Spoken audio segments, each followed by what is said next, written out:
안녕하세요, 더흡족입니다. 이번 영상에서는 스코틀랜드 스페이사이드 지역 더프타운에 위치한 발베니 증류소와 오늘날의 발베니를 만든 인물들과 위스키에 대한 이야기들을 소개해볼까 합니다.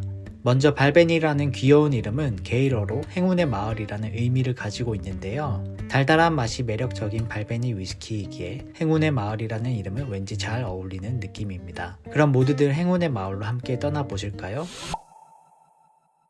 여러분 혹시 1962년에 우리나라 연호가 단기에서 서기로 바뀌었다는 사실 알고 계셨나요? 1962년 이전에는 단기의 달력을 쓰다가 1962년에 이르러서야 오늘날의 서기 달력을 쓰기 시작한 것이라고 합니다. 위스키 얘기를 안 하고 갑자기 왜 단기 서기 얘기를 드리냐고요? 어쩌면 오늘 소개해드릴 발베니의 시간도 1962년에 새롭게 시작한 것일지 모르기 때문입니다. 물론 발베니 증류소가 1962년에 처음 세워진 것은 아닙니다. 그보다 오래전인 1892년 윌리엄 그랜츠와 그의 아들들이 발베니 성 근처에 세웠습니다. 발베니를 만들기 5년 전인 1887년 그들은 발베니 증류소 부근에 글렌피딕 증류소를 설립하였으니 발베니가 실제로 그들의 두 번째 증류소인 셈이었습니다. 글렌피딕 증류소와 발베니 증류소는 걸어서 30분 이내 거리에 있기 때문에 많은 관광객들이 두 곳의 증류소를 하루 동안 같이 방문하기도 합니다. 그런데 왜 제가 1892년에 세워진 발베니의 역사가 1962년에 새로 시작한 것이라고 말씀드렸을까요? 그건 바로 1962년이 발베니와는 도저히 뗄래야 뗄 수 없는 인물인 몰트 마스터 데이비드 스튜어트가 발베니 증류소에 입사한 해이기 때문입니다. 1946년생인 그는 1962년 17살의 어린 나이에 발베니의 사원으로 합류했습니다. 재미있는 사실은 데이비드 스튜어트가 처음 입사한 부서는 판매 관련 부서였다는 것인데요. 그러던 중 사내에서 진행한 위스키 테이스팅에서 우연히 그가 위스키 감별에 천부적인 재능이 있다는 것을 알게 되었고 그때부터 선임자로부터 엄격한 도제식 수련 과정을 거친 뒤 1974년 29살이라는 젊은 나이에 발베니의 5대 몰트 마스터가 된 것입니다. 천부적인 재능에 더하여 데이비드 스튜어트는 지금까지도 코와 입을 통해 정확히 향과 맛을 구분해내는 것이 몰트 마스터에게 중요하기 때문에 혀에 자극을 주는 커피, 담배를 멀리하고 심지어 애프터쉐이브 크림이나 향수도 사용하지 않는다고 하는데요. 역시 진정한 천재는 재능과 노력의 콜라보가 더해졌을 때 나타나는 듯 합니다. 데이비드 스튜어트가 맡은 몰트 마스터라는 직책은 크게 보리를 선택하는 일, 보리를 몰팅하는 일, 몰팅된 보리를 건조시키는 일, 오크통 제작 과정에 관여하고 숙성 과정을 관리 감독하는 일, 그리고 블렌딩하는 일로 구분할 수 있습니다. 사실 구분지어 얘기했지만 하나의 위스키가 세상에 나오기까지 거의 모든 단계에 관여하는 셈인데요. 워낙 중요한 포지션이다 보니 발베니 공식 홈페이지에도 위스키 제조에 있어서 그들만의 5가지 비기를 명시했는데 그 5가지가 직접 재배한 보리, 플로어 몰팅, 그들만의 독특한 증류기, 오크통이며 마지막 하나가 바로 그들의 몰트 마스터라고 말하고 있을 정도입니다. 물론 다른 위스키 증류소도 몰트 마스터가 중요한 건 마찬가지겠지만 발베니에서 몰트 마스터, 데이비드 스튜어트가 어떤 위치인지 짐작할 수 있는 대목이죠. 그럼 대체 왜 그렇게 데이비드 스튜어트 하는 걸까요?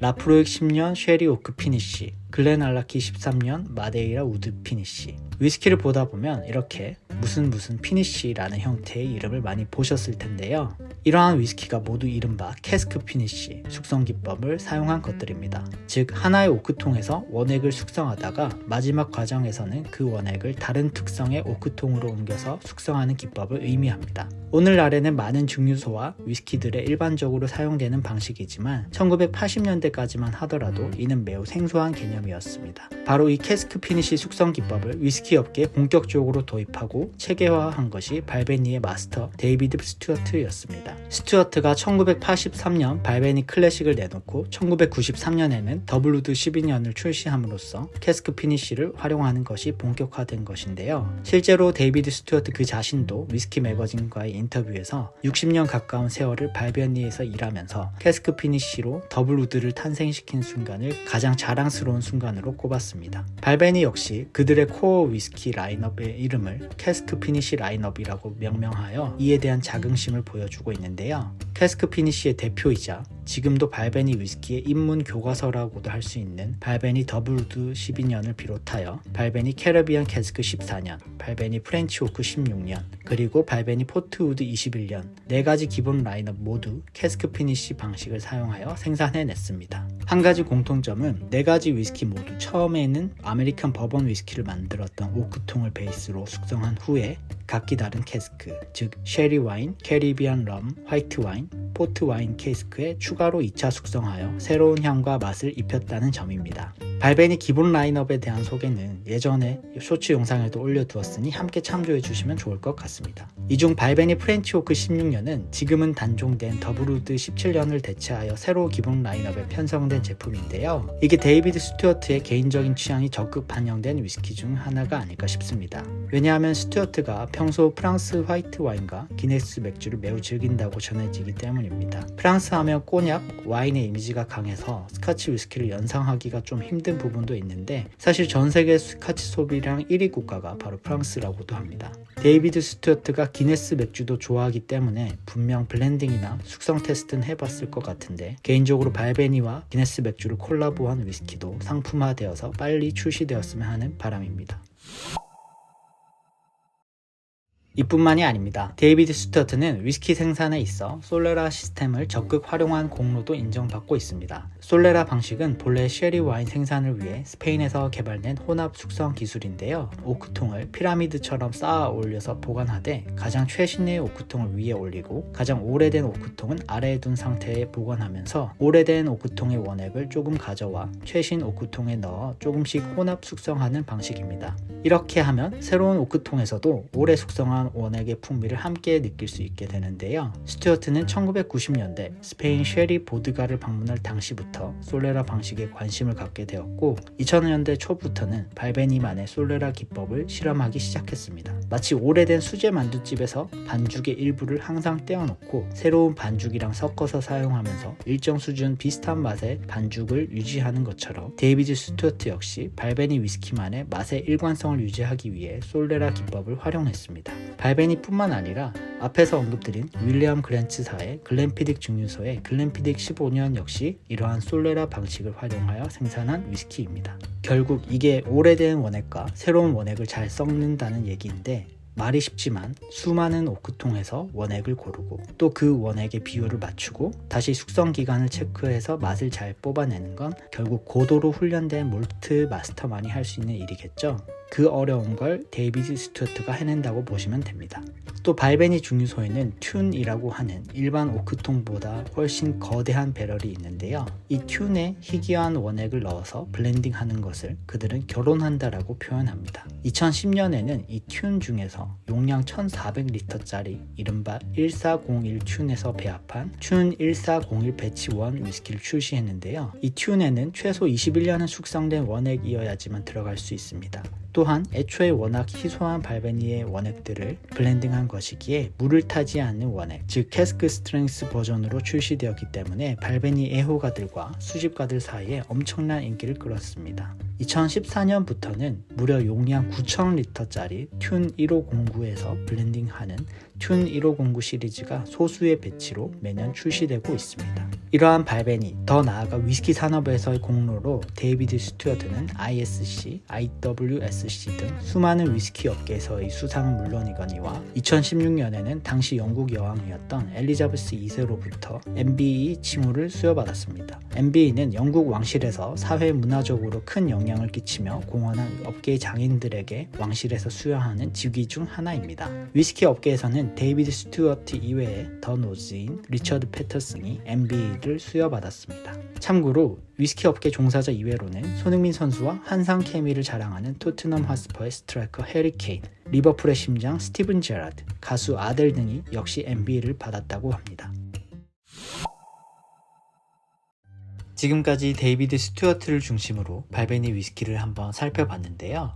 데이비드 스튜어트가 뛰어난 장인인 것은 이론의 여지가 없을지 몰라도 데이비드 스튜어트 혼자만의 힘으로 발베니라는 뛰어난 위스키를 만든 건 당연히 아니겠죠. 발베니는 위스키를 만드는 과정에 있어서 전 공정을 한 땀 한 땀 수제로 진행하기 때문에 보리의 재배부터 경작, 몰팅, 독특한 증류기, 오크통 제작, 그리고 숙성과 병입까지 각 공정별로 뛰어난 분야의 장인들의 손을 거칩니다. 그리고 이런 장인들의 이야기들이 기본 라인업 이외에 발베니 19년 더 엣지 오브 번헤드 우드, 발베니 26년 다크 보리, 발베니 더 크리에이션 오브 클래식 등의 발베니 스토리 라인업 속에 녹아 있습니다.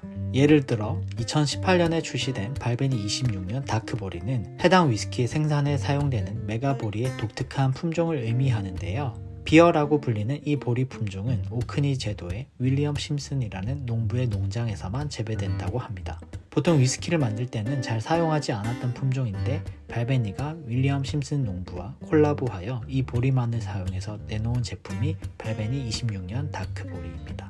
또 2019년에 출시된 발베니 19년 더 엣지 오브 번헤드 우드는 발베니 증류소 사유지의 작은 땅을 가리키는데요. 이 땅은 위스키 핵심 재료인 보리를 재배하는 데 이상적인 아주 특별한 미세 기후를 가지고 있다고 합니다.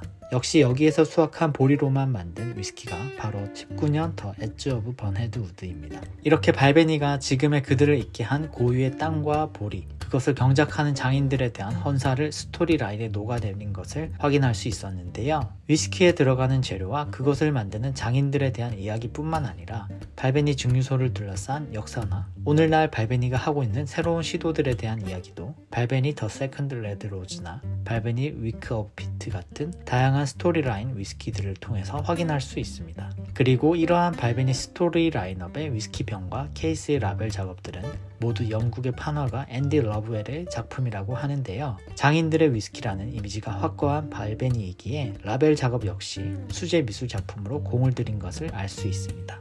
이 외에도 발베니는 다양한 명품 브랜드, 장인들과 콜라보를 하면서 그들의 가치를 극상으로 끌어올리는데요. 한국에서도 한국 공예 장인들과 그들의 정신을 알리는 발베니 메이커스 캠페인이라는 콜라보 작업을 진행하면서 장인 정신에 대한 그들의 진심을 보여주고 있습니다. 발베니 홈페이지에 있는 다음 문구에서도 그들의 이런 마음을 잘 확인할 수 있습니다. 우리 증류소는 항상 한 세대의 숙련된 기술자들이 다음 세대 기술자들에게 그들만의 노하우를 전수해 오면서 새롭게 발전해왔다. 이 스토리 위스키들은 그러한 우리들의 이야기를 담고 있다. 그렇기에 이 시리즈는 우리에게 너무나도 소중하다. 방금 소개해드린 스토리라인 이외에도 각각의 스토리라인 위스키에 대한 이야기들이 정말 다양하고 재밌으니까 하나하나 발베니 위스키를 시음할 때마다 리뷰 영상을 남겨보도록 하겠습니다. 이런 싱글몰트 위스키뿐만 아니라 발베니 원액이 들어간 블렌디드 위스키에서도 장인들에 대한 헌사가 이어지는데요. 발베니 위스키 원액이 들어간 2005년에 출시된 몽키 숄더 위스키가 바로 그것입니다.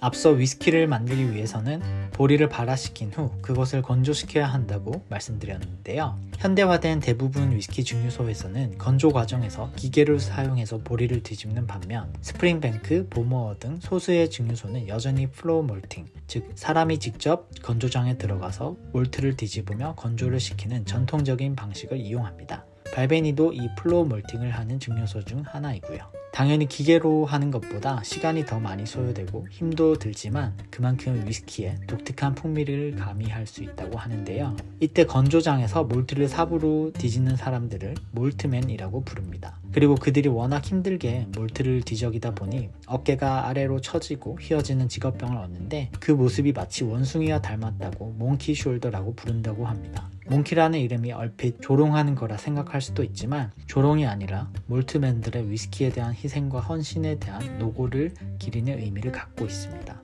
몽키 숄더에 대해 좀 더 말씀드리자면 일반적인 블렌디드 위스키는 싱글 몰트 위스키에 그레인 위스키를 배합하여 만들어지는 반면 이 몽키 숄더는 오직 싱글 몰트 원액으로만 블렌딩을 합니다. 윌리엄 글랜트 앤 선즈가 소유한 싱글 몰트 증류소인 글렌피딕과 키닌뷰 그리고 발베니의 세 가지 싱글 몰트 원액을 퍼스트필 엑스버번 캐스크에 숙성한 위스키가 몽키 숄더입니다. 개인적으로 요즘 워낙 발베니 가격이 비싸지고 있는 상황에서 발베니를 구하기 힘들 때는 몽키 숄더로 맛있는 하이볼을 만들어 먹는 것도 좋은 대안이라고 생각합니다. 지금까지 행운의 마을 발베니 위스키에 대해 알아보는 시간을 가져봤습니다. 데이비드 스튜어트가 발베니에 들어간 것이 바로 발베니와 데이비드 스튜어트 자신 그리고 위스키를 좋아하는 우리들 모두에게 최고의 행운이 아니었을까요? 고진감래 이것이 발베니를 표현하기 가장 좋은 사자성어가 아닐까 싶습니다. 가장 달콤한 위스키 중 하나인 발베니를 만들기 위해 수많은 장인들이 흘린 땀과 눈물을 생각하며 마시는 발베니는 더욱더 달콤하고 소중하게 느껴지지 않을까 싶은데요. 일상을 마치고 저녁에 돌아와 집에서 혹은 식당이나 바에서 좋아하는 발베니 한 잔을 마실 수 있다면 그것이 바로 우리들의 오늘의 행운이 아닐까 싶습니다. 시청해주셔서 감사드리며 다음에도 더욱 재밌는 컨텐츠로 인사드리는 더 흡족이 되겠습니다. 영상이 조금이나마 유익하고 재밌으셨다면 구독과 좋아요로 따뜻한 응원 부탁드리겠습니다. 감사합니다.